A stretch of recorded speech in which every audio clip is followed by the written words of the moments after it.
Operation Sindoor తర్వాత ప్రధాని Modi high level meeting నిర్వహించారు.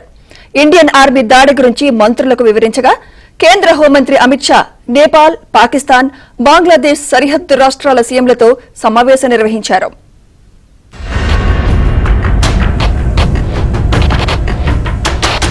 పహల్గామ్ ఉగ్రదాడి తర్వాత పాకిస్తాన్ ఉగ్రవాదులపై భారత్ మెరుపు దాడి చేసింది. ఇండియా సైలెంట్ గా ఉంది, ఏం చేయలేదులే అనుకుంటున్న సమయంలో ఉగ్రవాదులను భారత ఆర్మీ కోలుకోలేని దెబ్బ కొట్టింది. ఆపరేషన్ సింధూర్ పేరుతో 9 ఉగ్రవాద స్థావరాల్లో ఇండియన్ ఆర్మీ క్షిపణి దాడులు చేసింది. బుధవారం తెల్లవారుజామున జరిగిన దాడుల్లో పాకిస్తాన్ పీఓకేలో తిష్టవేసిన ఉగ్రవాదులు భారీ సంఖ్యలో మృతి చెందినట్లు సమాచారం. ఇదిలా ఉంటే ప్రధాని మోదీ నేతృత్వంలో కేంద్ర కేబినెట్ సమావేశం జరిగింది. ఈ భేటీలో ఆపరేషన్ సింధూర్ గురించి కేంద్ర మంత్రులకు వివరించారు. భద్రతా బలగాలు చేసిన ఖచ్చితమైన దాడిగా ఆపరేషన్ సింధూర్ గా మోదీ అభివర్ణించినట్టు సమాచారం. అనంతరం రాష్ట్రపతి ద్రౌపది ముర్ముతో ప్రధాని మోదీ సమావేశమయ్యారు. ఈ సందర్భంగా సింధూర్ ఆపరేషన్ కు సంబంధించిన వివరాలు అందించారు. ఆపరేషన్ సింధూర్ తర్వాత అంతర్జాతీయ మద్దతు కూడగట్టేందుకు జాతీయ భద్రతా సలహాదారు అజిత్ దోవల్ పలు దేశాల ప్రతినిధులతో వరుసగా ఫోన్ కాల్స్ చేశారు.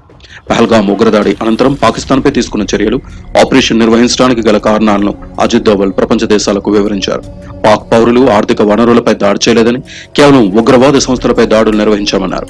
భారత మిత్ర దేశాలతో భవిష్యత్తులో సమాచారం పంచుకుంటామని అన్నారు. ఇక చైనా విదేశాంగ మంత్రితో దోవల్ మాట్లాడారు. పరిస్థితులు తీవ్రతరం చేసేలా పాకిస్తాన్ వ్యవహరిస్తే భారత్ నుంచి ప్రతిస్పందన ఉంటుందని అజిత్ దోవల్ స్పష్టం చేశారు. ఇక నేపాల్, బంగ్లాదేశ్, పాకిస్తాన్ సరిహద్దు రాష్ట్రాలకు చెందిన సీఎంలు, గవర్నర్లు, డీజీసీ ఉన్నతాధికారులతో కేంద్ర హోంమంత్రి అమిత్ షా అత్యున్నత స్థాయి సమీక్ష నిర్వహించారు. సరిహద్దులో అప్రమత్తంగా ఉండాలని, మాక్ డ్రిల్స్ ను వేగవంతం చేయాలని కోరారు. ఇక ఆపరేషన్ సింధూర్ తో చరిత్ర సృష్టించామని అన్నారు రక్షణ మంత్రి రాజ్నాథ్ సింగ్. దేశ భద్రతకు భంగం కలిగిస్తే ఊరుకునేది లేదని పాక్ ను హెచ్చరించారు. ఈ ఆపరేషన్ తో మన సైనిక సత్తా ఏంటో చూపించామన్నారు.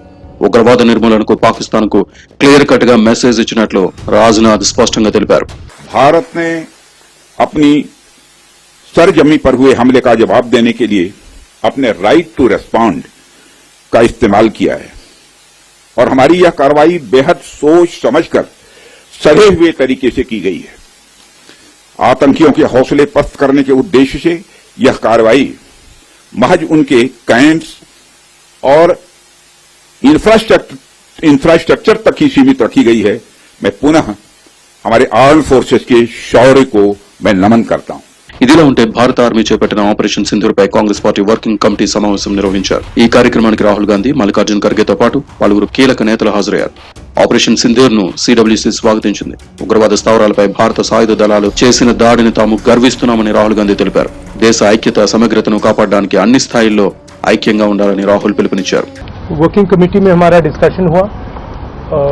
पूरा समर्थन, full support to our forces, best wishes to them, much love to them, complete support from the Congress party and the Congress working committee. Thank you. మరోవైపు ఆపరేషన్ సింధూర్ పై పహల్గామ్ ఉగ్రదాడిలో మరణించిన వారి కుటుంబ సభ్యులు సంతోషం వ్యక్తం చేస్తున్నారు. ఉగ్రవాదులకు మోదీ సరైన బుద్ధి చెప్పారని ఆనందం వ్యక్తం చేస్తున్నారు. ఉగ్రదాడి చేసిన తర్వాత బాధితుల్ని మోదీకి వెళ్లి చెప్పాలన్నారని, ఇప్పుడు మోదీ సరైన గుణపాఠం చెప్పారని అన్నారు. వాళ్ళు కేవలం వాళ్ళు మమ్మల్ని చూడలేదండి. They didn't consider as an innocent people, they didn't consider as a tourist, they only considered as an Modi వాళ్ళ. మాలో వాళ్ళు మోడీని మాత్రమే చూసుకున్నారండి, కేవలం మోడీని చూసుకున్నారు. మరి ఇప్పుడు మోడీ గారు కూడా అట్లే చూసుకోవాలి. ఆపరేషన్ సింధూర్ తో తర్వాత సరిహద్దుల్లో పాకిస్తాన్ ఆర్మీ విచక్షణ రహితంగా కాల్పులు జరిపారు. ఈ ఘటనలో 15 మంది పౌరులు మృతి చెందగా 43 మంది గాయపడినట్లు ఇండియన్ ఆర్మీ తెలిపింది. సాధారణ నివాస ప్రాంతాల లక్ష్యంగా పాక్ బలగాలు కాల్పులకు పాల్పడింది.